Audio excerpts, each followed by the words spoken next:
Everyone, আসসালামু আলাইকুম। আশা করি সবাই ভালো আছেন, আমরা সবাই ভালো আছি। আজকে শপিং ব্লগ দেখাইলাম। তো ছোট কেতা ফিশ আনছি, আইসল্যান্ডও গেছিলাম আর কি, আইসল্যান্ড থাকি। আর এখানে শাক আনছি, স্পিনিশ শাক।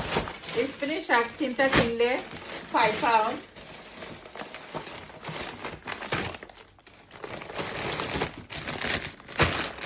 সুইটকর্ন ওইও তিনটা কিনলে 5 পাউন্ড। রামিসা প্রিন্সেস গেছলা লগে, রামিসাই লইছেন তাইনের পছন্দের ফুড। আর এটা হইল তিনটা হইও 10 পাউন্ড একটা তিনটা। আর খেতে আনছি কি পিজা আনছি।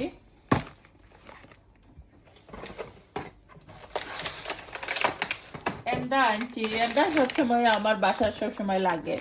তো যারা আমার শপিং ভিডিও দেখতে ভালো পারেন সুন্দর কমেন্ট করেন। Thank you everyone. আর ফুল ভিডিও দেখতে পারবার রেসিপি আকারে সপ্তাহ তো YouTube channel Subhash blog UK. Thank you আপনারা সবাই রে।